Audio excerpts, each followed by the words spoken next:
Hey, it's your coach Marissa Johnson, and today I'm going to share with you the top mistakes that tennis players make. If you know tennis, you know that even the slightest motions you make can make a huge difference for the preparation of your shots. Most times players make mistakes is because they're not concentrating to their fullest. As a coach, I noticed that a lot of mistakes players make come from when they're trying to prepare for the shot. So they're either a split second too late on preparing with their racket up, or maybe they didn't split step at the right time. And all those things are very simple, but they make the biggest difference for a player. So as simple as these things that I'm about to tell you might sound, they actually make a huge difference. And even I, having been playing for 14 years, make some of these mistakes. These tips are going to sound very simple, and they may sound like an easy fix, but trust me, these are habits that you have to develop. So without further ado, let's take a look at some of the most common mistakes that tennis players make. A common mistake that players make is hitting the toss on their serve that they don't necessarily like. They may feel the impatience of their opponent as they continually try different tosses, or they may just get impatient with themselves. Know that an inconsistent toss makes for an inconsistent serve. If you don't like your toss, don't hit it. You just need to keep practicing and only hit those tosses that you feel confident in.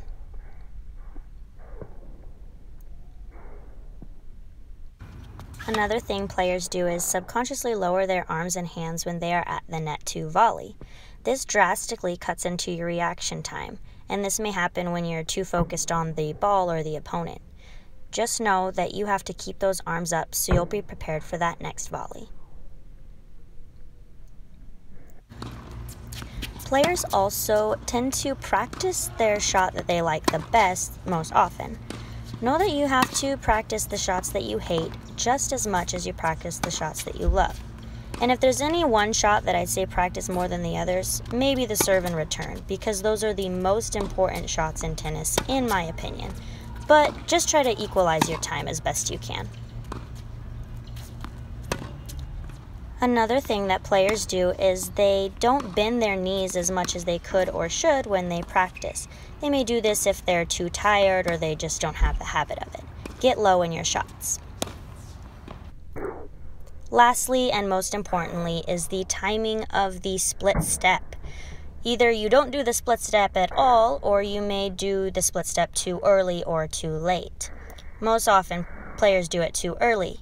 They split step when they think is the right time, but then they end up going static before they really need to be in motion for the next shot.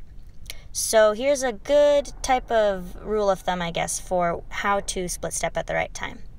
Just make sure that after you hit the ball and you've started to recover, that you split step either right before or right as your opponent hits the ball.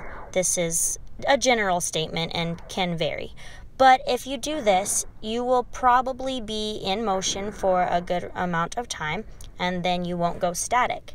After you split step, you can get in position for the next shot a little bit more easy. So yeah, that's probably about when.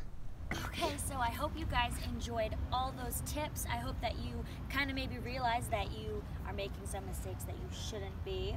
I hope it gave you some incredible insight. Do not forget to comment with any questions, like, subscribe, follow me. I'm just super excited to help you guys. Hope you guys learned a lot and got better.